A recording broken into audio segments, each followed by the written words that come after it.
Reggie Miller, Hall of Famer. He'll be on the call tonight. It's the Sixers and the Celtics. Tip-off 7:30 Eastern on TNT. Also doing Game 2 of that series Wednesday night, also on TNT. Reg, I didn't realize this. We were talking about Steph Curry getting 50 with one turnover. Reggie in 1992 against the Hornets had 57 with 0 turnovers. 0. Well, there's a reason for that. Okay. I wasn't going to pass it to anyone on my team. Did you not have any assists either? I think I may have had 8 assists. Okay. So I was giving up the rock, but on a night like that, when you're feeling it like that, you want that orange in your hand. You want it in your hand. Okay, Sacramento knows who's getting the ball. They double-teamed him. They did everything that you're supposed to do with Steph Curry. Why didn't any of this work? Because Stephen Curry is superhuman. If you look at his stat line, first of all, what's more impressive, which no one is talking about, the dude took 38 field goal attempts, Theodore. He was 20 for 38. Yeah. 38 field goal attempts. You don't understand how great of shape you have to be in to sustain that. And you could double, triple team them all you want. In today's game where there's freedom of movement and you can't hold, clutch, trip, elbow, you're going to have nights like this. And in a game 7, I don't care if it was on the road or at home, against a team with very little to no experience other than their head coach who has won championships with the team that he was going against, you kind of figured it would be this type of outcome. Steve Kerr mentioned Steph Curry in the same sentence with Michael Jordan. Yep, I can see it. Again, I don't want people flooding my Twitter inbox, but you got to look at the historical context. And Michael did everything in the Air Jordan. He revolutionized the game. He changed the way we thought. The baggy shorts, the black socks, the shoes, obviously the Air Jordans. Stephen Curry has taken shooting in the art form of it and moving without the ball to a different level.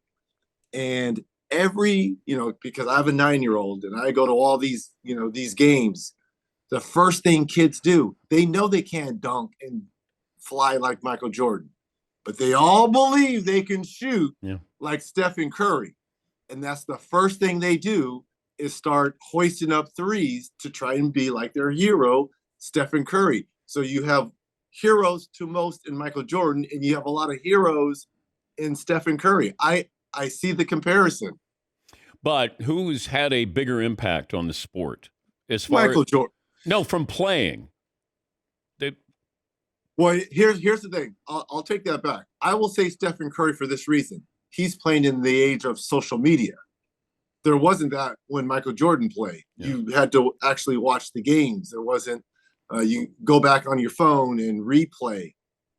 Stephen Curry's in the digital age. So we have access to Instagram, TikTok, Twitter, and we see the highlights and the plays and, ESPN 360, every talk show.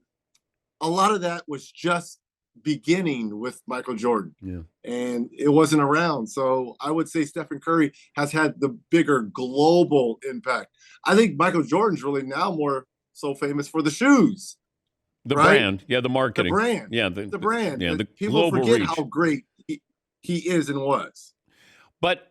And it shouldn't have taken this game, but I'm going to use this game as a springboard into when Steph is all said and done.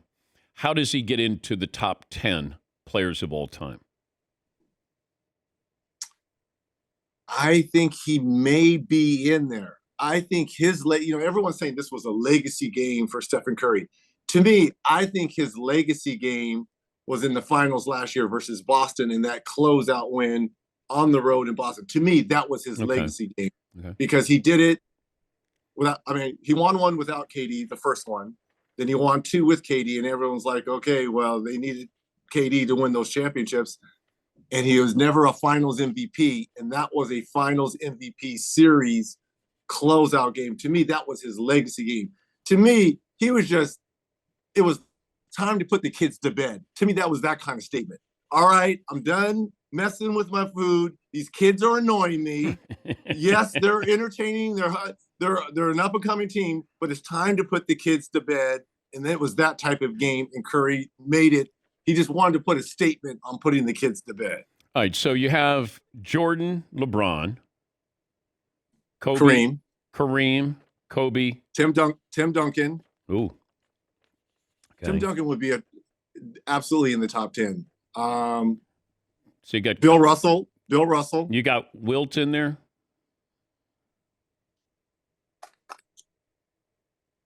I want to think about Shaq. I may go with Shaq over Wilt. Okay. Okay, how many am I up to now? You know what? I think you almost have to take Russell and Wilt out of this. It's a different game. Yeah, but I got to value those championships by Russell. Okay. I do. All right. So Duncan does Bird make the top 10? Oh man. Oh, Magic. I got to put Bird/Magic or Magic/Bird. Can they be one? Yeah. Can they be one? Yeah. Okay, I'm going to have to do that for what they meant to the game. Thank you. I'm going to do Magic/Bird. Bird. Thank you. Okay. Magic/Bird, Michael. But Kareem. I might give Michael 2 spots, Red. Like Mike's You're 1 right. and 2. 1 and 2. You're right. Okay. So Kobe, Shaq, Tim Duncan, Magic Bird, MJ, Curry. Is Durant in there? Not on this list. I think we're running out of spots, aren't we? Outside looking in. He's on the outside looking in. I think if he wins. What if he wins this year? What if he wins this year? And finals MVP, yeah, you might have to think about him. Because that would be 3 finals MVPs. Yeah. Okay. He'd have to win one more to get into consideration for the top 10. Consideration, correct. But you have Steph Curry in the top 10.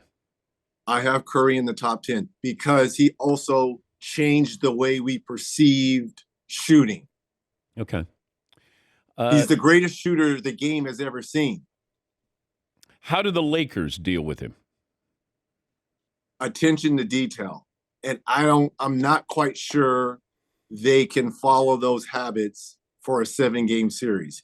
You have to follow the game plan. But isn't it amazing, Reg? This many years in, there's a scouting report on Steph, but nobody has stopped him. He's not the fastest guy, the strongest guy, tallest guy, can't jump. Isn't that amazing? It's amazing, but it goes to show you Stephen Curry, Rip Hamilton, Ray Allen, all 3 of those guys, what do they have in common? Non-stop in motion. You can't guard what you can't stop or hold. They're constantly in motion. Yeah. They're the most fit basketball players I played against. So if you are constantly moving and you are a great shooter and you can handle and you can pass, you have so many things at your disposal, Theodore. It's just, his biggest opponent is time. I mean, it's him versus time or his body.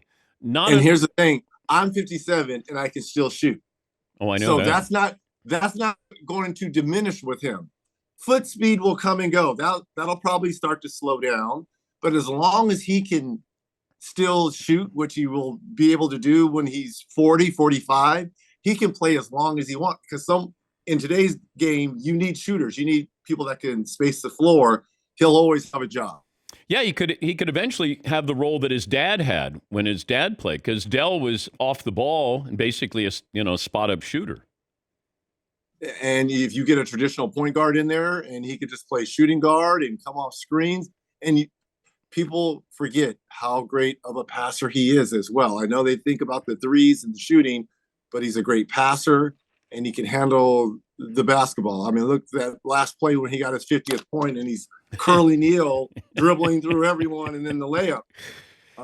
Just remarkable. He's Reggie Miller, the Hall of Famer. He'll be on the call tonight, Sixers and the Celtics. It feels like the Lakers will win Game 1 against Golden State for some reason. Uh, It can happen. I don't Yeah. I don't know why, and I don't know. Like sometimes you're drained after a series, and sometimes you're energized after a series. I'm not Well, sure how what Golden State will be. I see your point, but I think what Golden State has going for them is coming off of Game 7, where they've been locked in.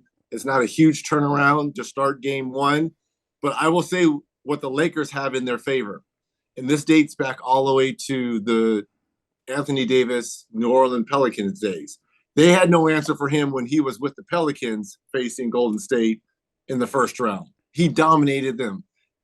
They will go as far as Anthony Davis will take them. As great as LeBron is and has been and will always be, we mentioned one of the top 10. He's probably in the top 5, LeBron James. The Lakers want to get to the conference finals and win a championship. It's all going to be on Anthony Davis' shoulders. And he has dominated over the years Golden State because they're a smaller team.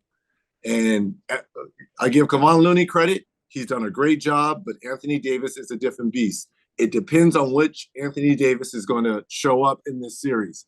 If it's the dominant one that we saw in the last 2 games of that Memphis series, this is going to be a long series for Golden State. But if he's passive, again, LeBron is great. Don't get me wrong, and he'll have his moments. But it's got to be Anthony Davis fingerprints all over the series. If not, I know what I'm going to get out of Steph, Clay, Draymond, and Jordan Poole. I know what I'm going to get, and it's going to be a fun series. I just think Golden State has too many offensive weapons for the Lakers. What advice would you give Dylan Brooks? Face the media. What I was disappointed about that, and this is coming from a guy who was very loquacious and talked a lot, right, Theodore? You know me very well. But when it's time to face the music, you got to get in front of the camera. You can't be walking out. If you're going to talk all that noise about LeBron being old, I give Ja credit. He owned up to it. He said it. I'm good in the West. There's no one in the West. And he owned it. If you're going to say all that stuff, either joke about it, but you can't run from it. I'm tired of all the talking from the Grizzlies. And I'm a talker. It's time for some action. It was time for some action, and y'all laid an egg. So own it. Own it. Stop hiding from it. Face it. What chances do you give the Sixers, given the fact that no Embiid tonight? In tonight's game or in the series in general? Series in general. Even if he is healthy. If he was healthy, they would have an absolute, if you look at the numbers, I mean, he has dominated the Celtics when healthy. But him being hurt, not knowing what kind of shape he is when he does come back, if he does come back for game 2 or the rest of the series, this is all about the Celtics. And after what we saw with Milwaukee going down against the Heat, now they're the overall best record left in these playoffs. I think if you're Boston, there's got to be a sense of urgency that this has to be a year because it's wide open.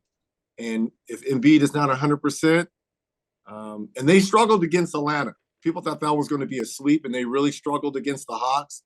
Maybe it was a wake-up call. They were thinking past Atlanta, gearing up for this. I think they'll be locked and loaded and ready to go tonight. The Garden had the atmosphere. They had it. Yeah, they had everything that you would. I mean, I know Julius Randle wasn't there, but you had the celebrities were there, the atmosphere. Patrick Ewing comes back. Spike's in the building. But they forgot about one thing. Winning. Jimmy freaking Butler is on that other team, and he does not care. But it's a long series, and with him and his little turned ankle, let's see how he bounces back from that as well. So that's going to be a long series. I'm not worried. People in New York, stop. It's not that dramatic. It's only one game. One game. Relax. Just relax. One game. You got to win those games. I know. You got to win them. When the juice is there, you're right. You're right, but it's only one game. Aside from Spike Lee, did you interact with anybody else in New York? No, Spike pretty much took up most of my time in that building, and rightfully so because he's front and center. He's the face of the Knicks. I love him. We're at a better place now in our relationship. We're much more friendlier when we see one another. He's a good dude, but in those moments, and deep down in my belly, look, I'll always have a disdain for the New York Knicks. That's just how I am. But I respect him. I respect John Starks because you know why? The dude fought and he would fall down and come back and be like, "Is that all you got?" I respect dudes like that. But did you want to fight Spike Lee? No, I ain't fighting any fan. Well, now he was and he different. brought now the dudes on their team, Oakley and well, you didn't want to fight Oakley. I didn't want to fight him. I would get my Davis boys to fight him. Are you crazy? I ain't fighting Charles Oakley. Why was Oakley? Why did Oakley scare everybody in the NBA? Oh, that dude was real, man. What do you mean? He's one of the guys you hated to play against, but you wish he was on your team. But okay, so he wasn't a great player, but everybody was like scared of him. Set the best screens, was a above average to pretty good rebounder. Yeah. But there's no more enforcers in the NBA game. There's no more. There's no Buck Williams, my Davis boys. Charles Oakley. There's no longer that. There's no more role for that because you got to be skilled at that position. And he played it perfectly. Bill Laimbeer played it perfectly. Rick Mahorn. Those guys were perfect in their roles. Okay. Let's say you pass away first. Does Spike Lee speak at your funeral? I hope so. Would you speak at his? Yes, I would. But I think you got to heckle him because he should heckle you. If you, like, you should show up in full uniform. If you live longer than Spike, and you have to heckle him. I would come to his funeral dressed in all orange and blue skies like he would like. Oh, I would be in I like that. Nick colors at his at his weight. Okay. Breaking news. Okay. Yes. All right. Just like he better be in blue and gold at mine. Okay. All right. You probably didn't think you were getting that question today, did you? No, I didn't. Now you got me worried about, the afterlife here. Don't put it in the universe. Oh, my goodness. Why are you jinxing us, Theodore? Do you know who your pallbearers are going to be? I do not. Nor do I care, because if it's time for the Lord to bring me home, it's time. It is time. Well, I got 5 guys here, and that leaves one opening. Can I? Oh, well, I better be on yours. I better be one of your pallbearers. You're going to be one of mine. You better be. I'm asking you right now. Do you want to be one of my? I want you to be one of my. All right, I'll be a pallbearer. All right, and I'm going to be one of yours. Okay. All right. Trying to think who. I think Bryant Gumbel was picking. Somebody told me he picked his pallbearers. Really? Yeah. Well, I mean, it's a little morbid, but then if you go, you know what? It'd be nice if I had. So you have your Danettes and me. So you're set now. No. Right? I'm not having my Danettes be pallbearers. Why not? No. Maybe one. Which one? I'm not going to say. Oh, Holly, are you eating? Ooh. Do I have Fritzy? I mean, Fritzy's got guns. I mean, he's got some big arms. I don't know. Yeah, but it doesn't matter the guns because you got 5 other guys holding it up. So don't go by the physical stature. Go by who's been in your corner the most. Who's been in my corner? Whoa. And I got to get 6 guys? Well, you got to pick one Danette. So out of them, which, you already have 2. So you have me. I got you. One Danette. Now we need 4 other guys. All right. Or girls. Okay. That could be true. Mm-hmm. Yeah. Shorties. Yeah, some shorties. If I do LA. How did we get here? I have no idea. DP, I haven't heard my name yet. Oberman would probably not be a pallbearer. He wouldn't? Well, I don't know. DP. It's. I can see Keith being one. So now we have 3. I don't know. Yeah. Dana and myself. We need 3 more. We're filling out the roster. Would you have any, like Mark Jackson is your buddy? Mark Jackson would be one. Okay. Not only would he be a pallbearer, but he would give the eulogy. Would Rick Smits want to be a pallbearer? No, he wouldn't be one. Okay. Let me see. Who else would be one? Would Shaq? Cheryl Dean. Oh, so your sister. All right. So that's what am I up to now? 4. 4. I'm up to 4. See, I'm ahead of you. What about Jordan? More. What if you asked Michael Jordan to be a pallbearer? Man, please. He would probably laugh. He would probably laugh and spit on my grave. Right. He would heckle you. Did you ever think about wearing Air Jordans when you played? I did wear. I was part of the Jordan brand later in my career. I didn't. Yes. I didn't. I did wear Jordans. Okay. I did wear Jordans, and it pained me. No, it didn't. I was going to say, well, it paid. It didn't pay. It paid I was you. wearing Jordans against Jordan, getting done by Jordan. Does that make sense? I was wearing Jordans against Michael Jordan, getting done by Michael Jordan. Did he? That has to be the ultimate trash talk. Like, dude, you're wearing my shoes. I own you.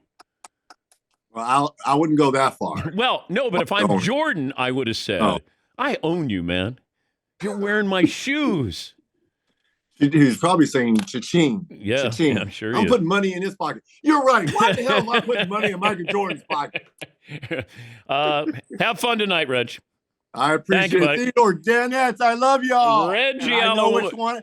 I know which one it would be. Reggie Aloysius Miller, and he'll be on the call tonight with the Celtics and the Sixers. That'll be on TNT, 7:30 Eastern. Back after this.